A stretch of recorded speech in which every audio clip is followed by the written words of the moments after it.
desatento, tipo top 10 da desatenção.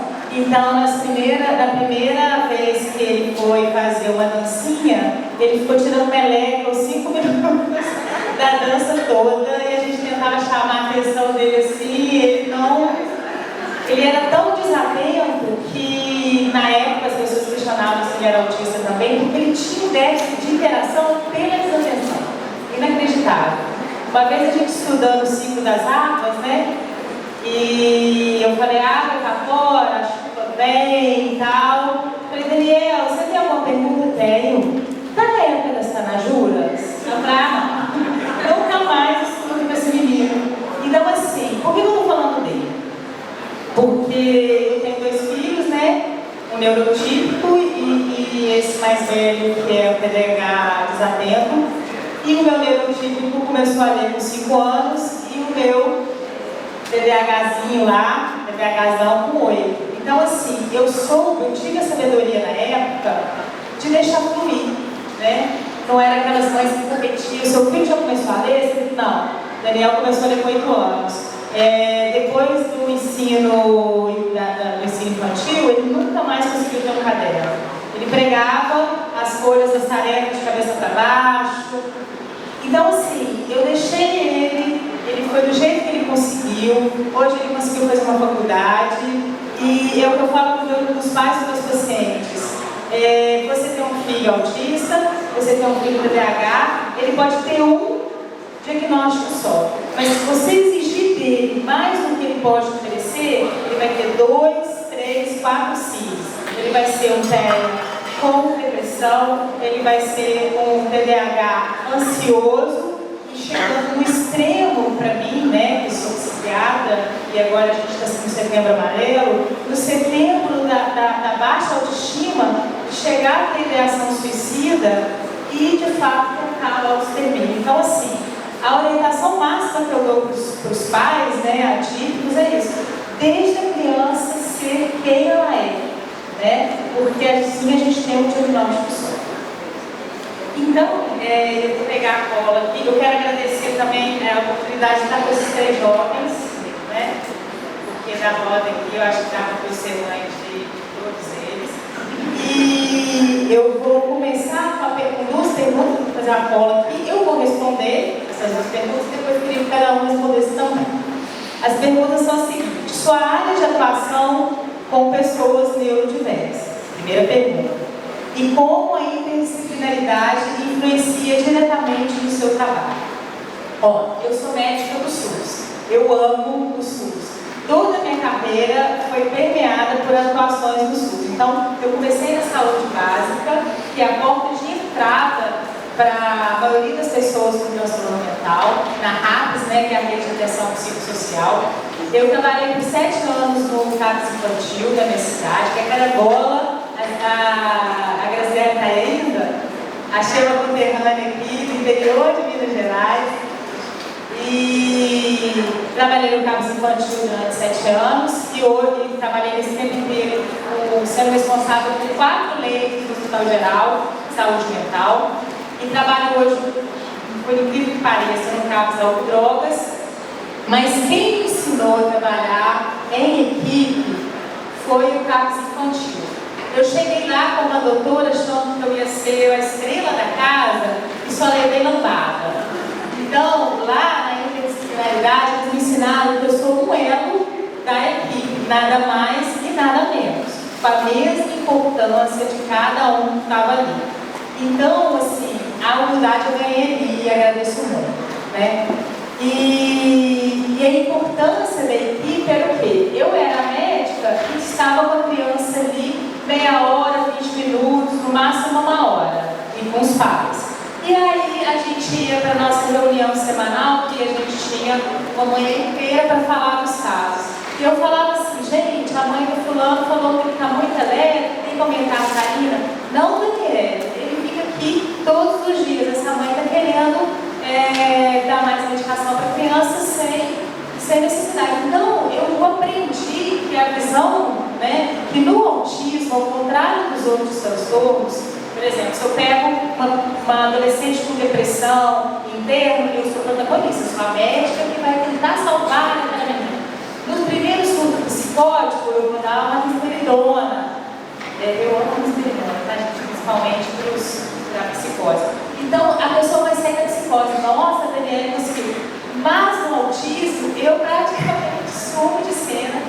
quem entra são os outros profissionais, né? Eu não sei vocês, mas eu imagino que tenha psicólogos. Quem é psicólogo aqui? Professores. Os professores também entram, né? São da área de saúde, mas são as pessoas mais importantes. Fisioterapeutas, POs, enfim, fono. Então, assim, a minha atuação some no autismo para dar para esses profissionais maravilhosos que estão aqui, tá bom? E agora, passa a palavra para o Vinícius, então. Prazer, gente. Boa tarde, eu sou o Vinícius, terapeuta ocupacional. É interessante que eu já atuei em diferentes setores, né? Tanto no privado, no clínicas de saúde e na mais, né, que atende no SUS. E todos eles, os pacientes que chegam para mim, eu acho que eu nunca peguei um paciente que fosse só para terapia ocupacional. Até no particular também, todos os pacientes estão envolvidos em outras terapias. Então isso já mostra que eu sozinho, a minha capacidade sozinha, ela não dá conta. Que bom que é assim. Então eu estou acostumado a trabalhar em todos os lugares que eu passei. Tinha a equipe completa, tive a oportunidade de ter espaços que tinha equipe completa assim, né? O base. Sabe que a gente precisa de outros atores também, a gente caminha, a gente orienta as famílias a buscar. E isso faz com que o trabalho possa ser mais eficaz. Muita coisa que a gente sabe que só a gente não alcança. Aí, isso pode ser? Boa tarde, gente. Eu sou Thais Ariadne. Desde que eu me formei, eu me apaixonei por essa área do autismo, justamente por essa pluralidade, né? E eu sempre aprendi que a fonoaudiologia, ela é a ciência que ela trabalha com a comunicação, não só com a fala.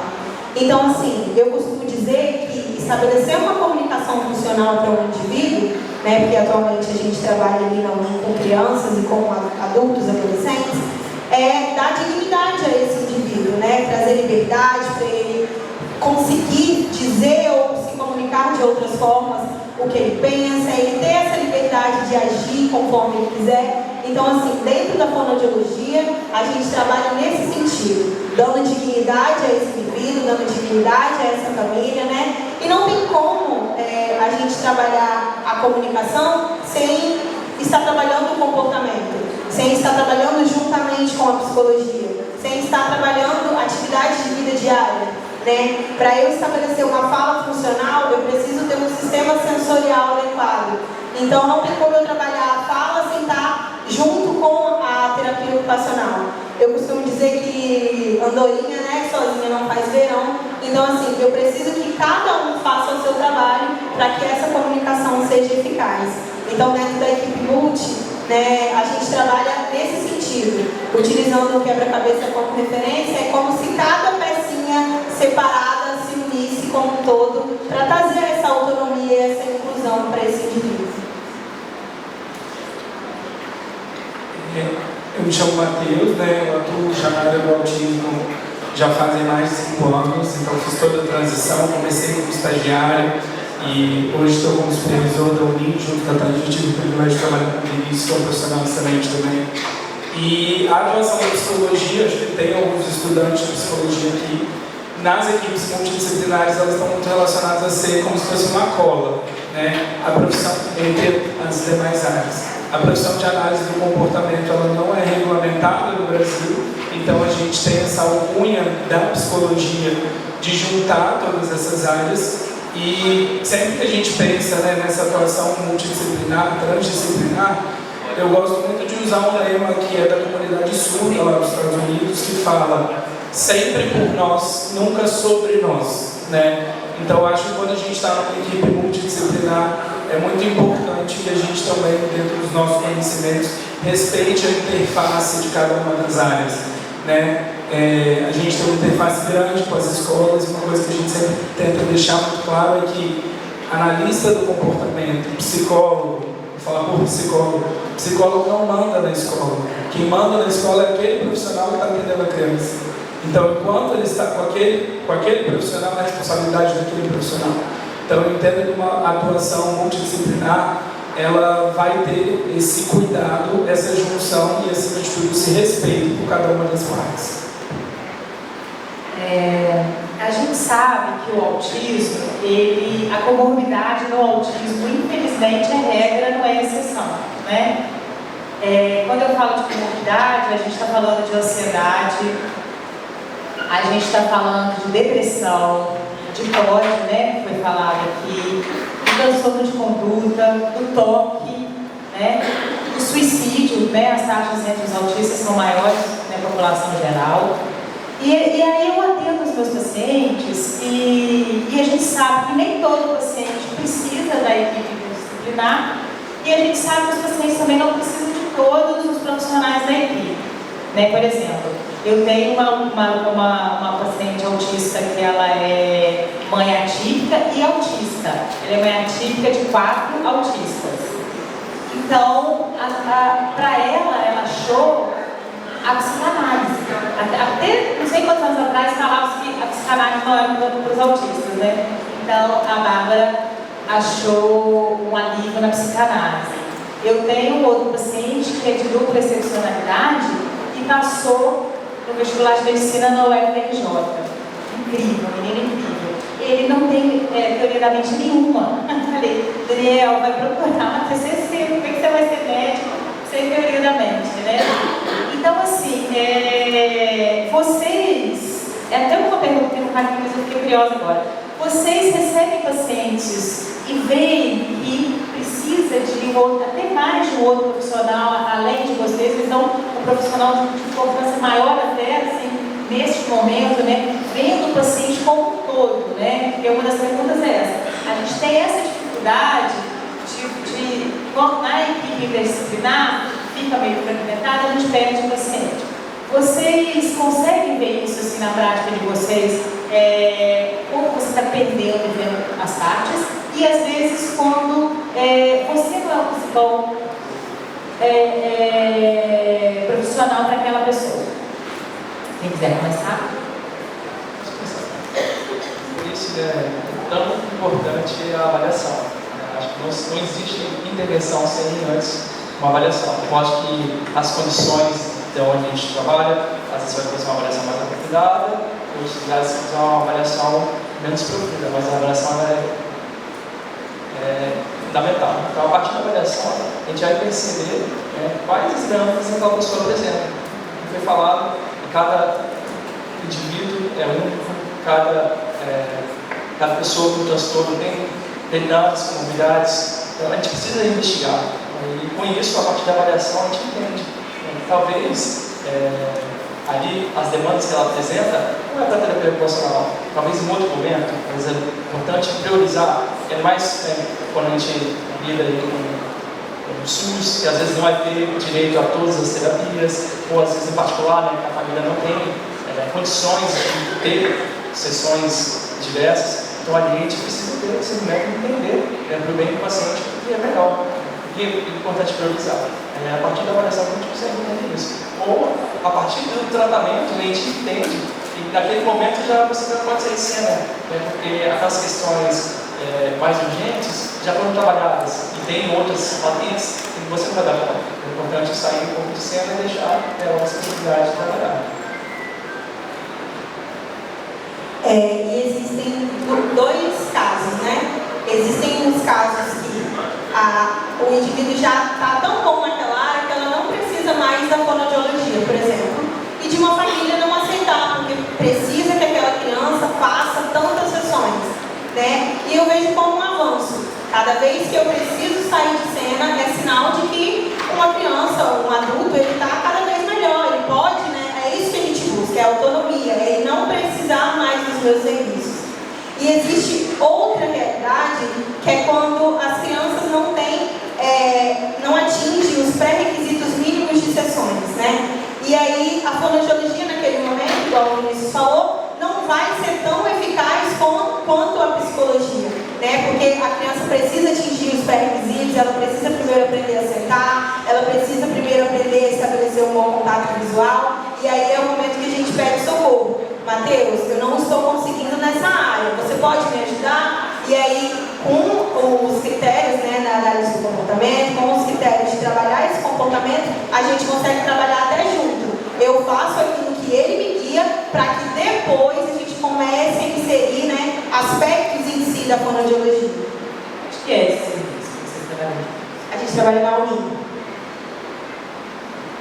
Sobre essa atuação de precisar convocar outros profissionais, é muito comum, né, porque a gente entende que tem um elo de comunicação entre aquela consulta, que às vezes é rápida, às vezes vai ser de 6 em 6 meses, e quem está na atuação diária desse paciente, que está 20 horas por semana, seja na clínica, 20 horas lá na escola. Então, muitas das vezes, o que chega no pedido é muito diferente do que a gente precisa executar, né? E aí, na nossa prática, a gente precisa fazer um ajuste. E, para além disso, uma coisa que a gente conversa bastante é sobre potencializar ainda mais o engajamento familiar, né? Porque tem uma série de habilidades que o paciente pode ter lá na sessão do Vinícius, lá na sessão da Thaís, lá na sessão do Matheus, mas quem tem que ser o melhor aplicador do seu filho é você. Porque a tia Thaís pode querer mudar de clínica, o tio Matheus pode querer viver de outra coisa. E a gente gasta tanto tempo gravando tantas medicações, gravando tantas leis, isso não é um problema. Mas a gente precisa estar muito atento para saber qual é o currículo do nosso filho. Quais são os estímulos que o terapeuta usa no atendimento? Qual é o reforçador favorito do seu filho? Né? Então, é muito importante, além desse direcionamento para profissionais da equipe multi, claro que sem sobrecarregar pais atípicos que já são sobrecarregados, mas não tem jeito, ninguém vai se dedicar tanto ao seu filho quanto você. A gente podia até considerar o familiar, o cuidador, como integrante dessa equipe. Principal integrante, na verdade, né? A gente está falando de família, vocês mensuram, assim, no dia a dia, se existem mais famílias participativas ou menos, vocês têm algum truque, me conta de colocar a família cada vez mais na atuação dessas terapias, né? E se está melhorando, assim, o que vocês acham, se na prática de vocês a participação, o estigma, quero dizer, né? Porque há uns anos atrás, o próprio pai, ou uns anos atrás nada, mentira, hoje, né? O próprio pai nega e não deixa a mãe levar no médico até 6 anos de idade, né? Eu já vi isso várias vezes.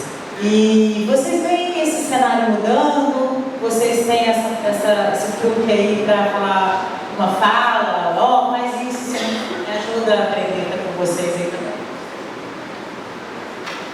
Eu acho que a formação é a principal chave, né? Quando a gente tem uma equipe onde o pai vai estar atuando, a gente precisa estar falando a mesma língua. E aí, às vezes, eu tenho que tornar a minha linguagem mais acessível, mas às vezes eu preciso que o pai entenda, e aí a gente está à disposição para ensinar a fazer uma análise funcional, para ensinar que não é o reforçador, vai ser aquilo que aumenta a probabilidade do comportamento ocorrer. Não é porque 10 crianças gostam de tablet que o João vai gostar de tablet de igual maneira. Tem funções sensoriais que são diferentes, interesses diferentes. E aí eu acho que a principal forma de manter essa família engajada é eu ceder um tempo do meu planejamento, eu ceder um tempo daquela hora que eu dedico àquele paciente para sentar para o pai e falar: você sabe reparar quando seu filho está na pré-crise? Porque, diferente do que a gente escuta às vezes na clínica, né? Ai não, foi do nada. Uma hora ele estava bem e não é. A gente tem anos e anos de pesquisa aí com skinheads dizendo que todo comportamento vai tomar precedente, né? Então, potencializar esse olhar clínico do pai de uma forma não punitiva e sinalizando para ele que para o filho dele, como a Thaís colocou brilhantemente, para o filho dele não verbal falar, eu preciso, não vai ser colocando 10 horas de fono e uma de psi. Vai ser, às vezes, eu fazendo 10 de psi e uma de fono, para eu trabalhar imitação, para trabalhar contato visual, repertório de sessão. Então, eu trazer esse pai para esse mundo assistencial faz muita diferença, porque ele passa a se engajar, passa a se auto-reforçar à medida que ele vê tudo funcionando. E só para complementar, é aquilo que o Matheus já tinha dito anteriormente. O cuidador, ele é o maior aplicador daquela criança. Então, quando a família ela entende que o tempo que ela passa em sessão é mínimo comparado ao tempo que ele passa no dia a dia, ele começa a se engajar realmente que, se ele aplicar aquilo que a gente consegue aplicar na sessão, as chances da criança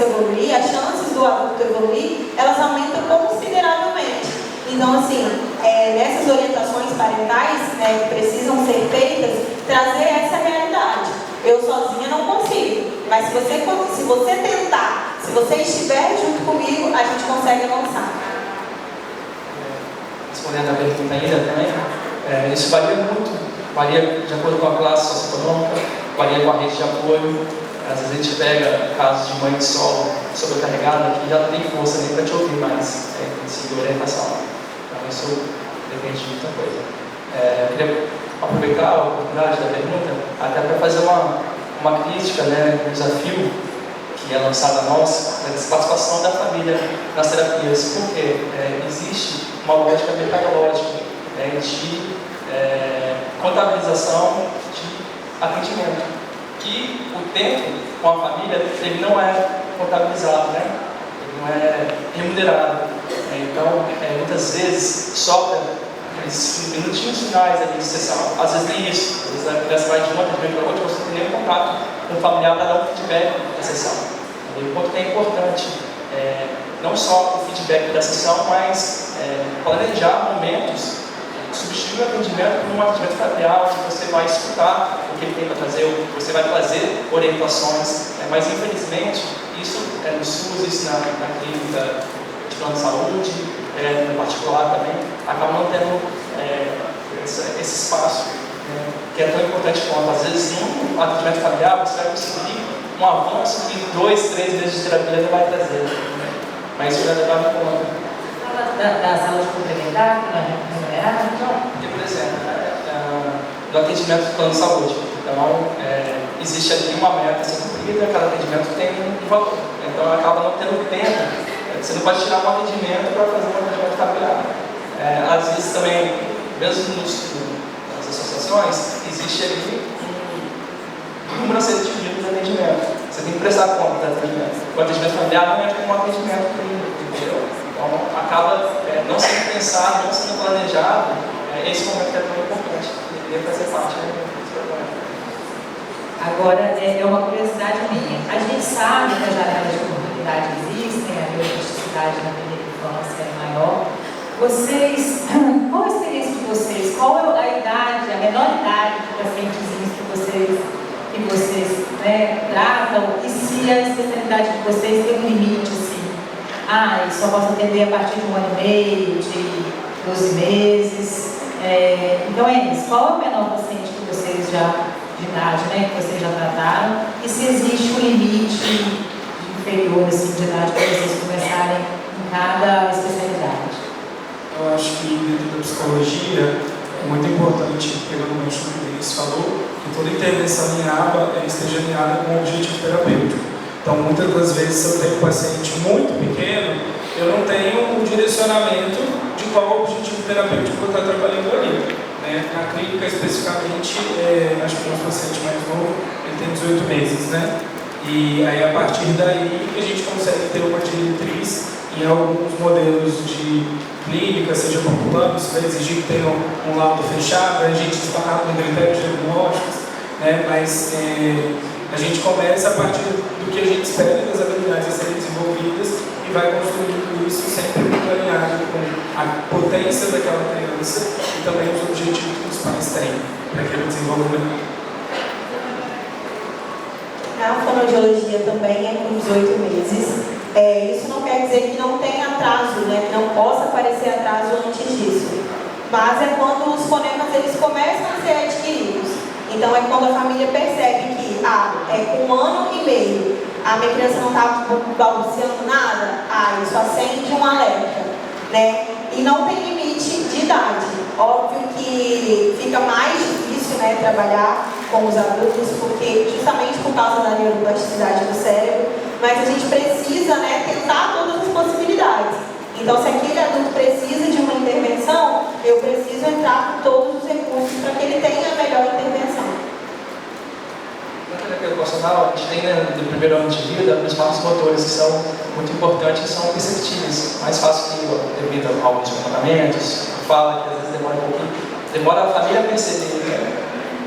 Então, a parte motora, se a criança não controla a cabeça por 3 meses, aí o pai, não está sentando, persegue antes. Mas, no meu consultório, costuma chegar mais tarde.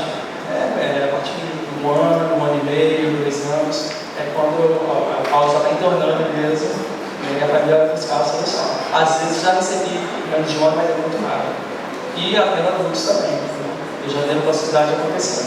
Só que é muito difícil tratar adulto, porque o adulto ele não tem a mesma dedicação que a criança, então acaba abandonando, né, essa terapia, a gente não tem o mesmo empenho, né? Não dá para barganhar uma moeda ali no mundo.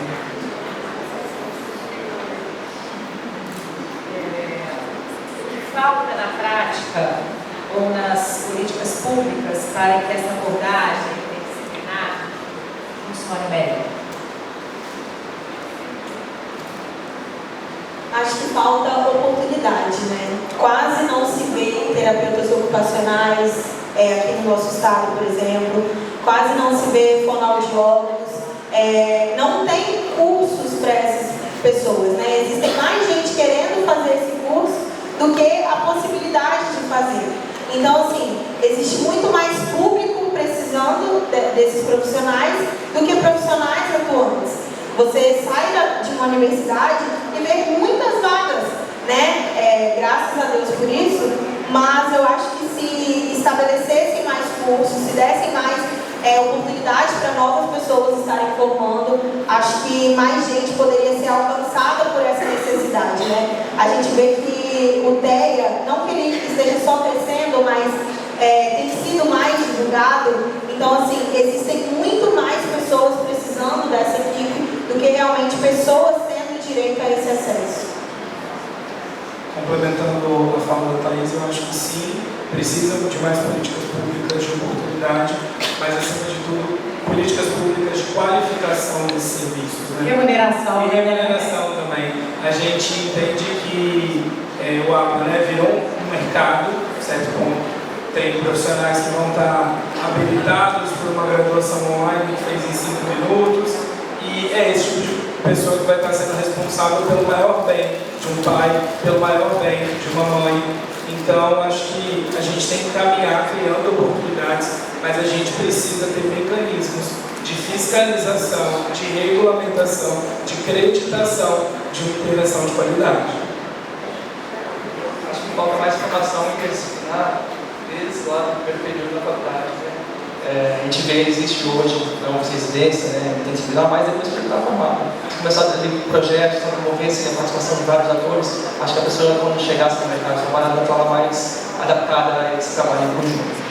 E o outro ponto é o que eu falei, né?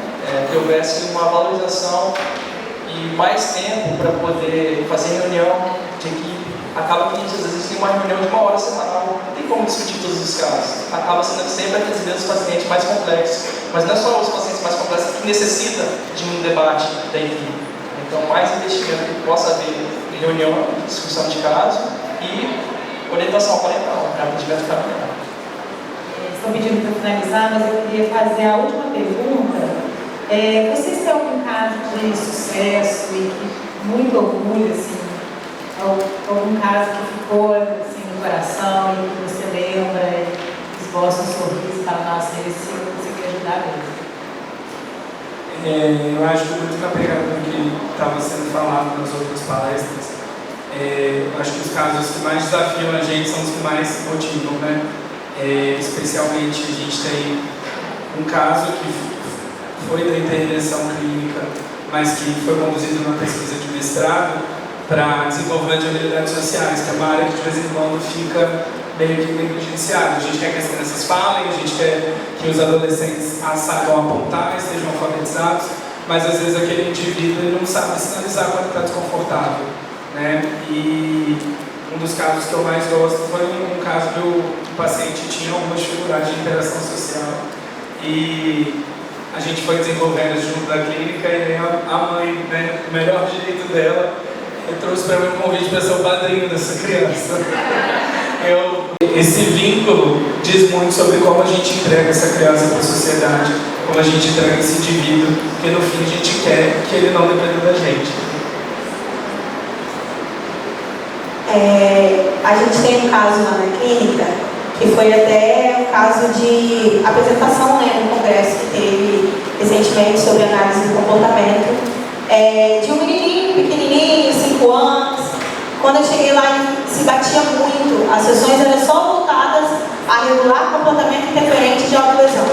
Ele batia o tempo todo na cabeça, ele batia a cabeça na parede, ele batia a cabeça no chão. Você não podia falar nada com ele, porque ele estava lá se socando, se socando, se socando.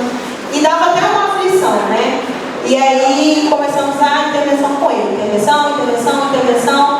Vamos lá. O menino começou a falar me dá.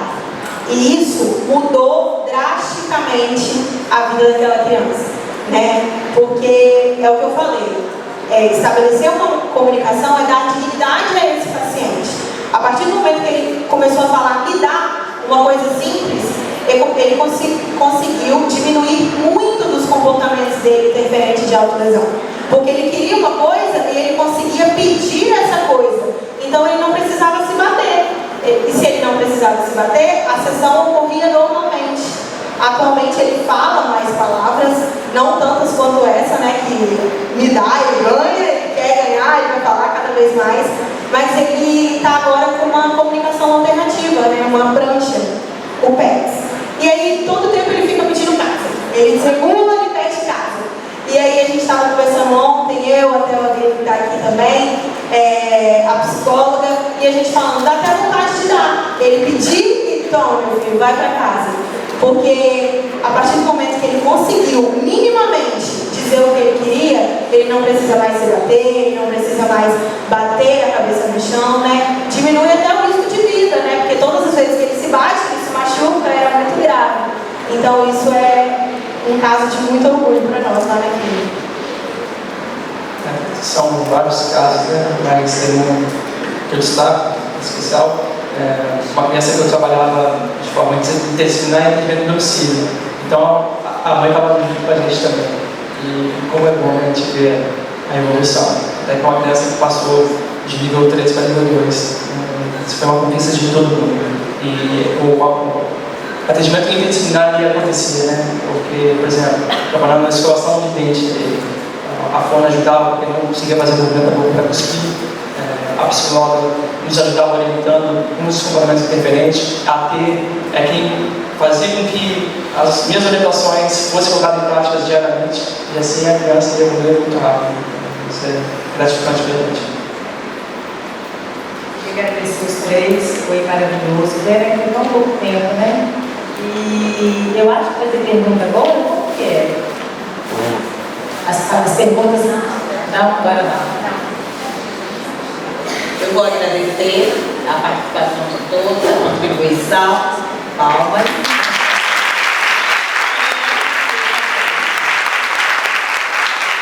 E vou convidar a doutora Daniele, doutora, pode permanecer.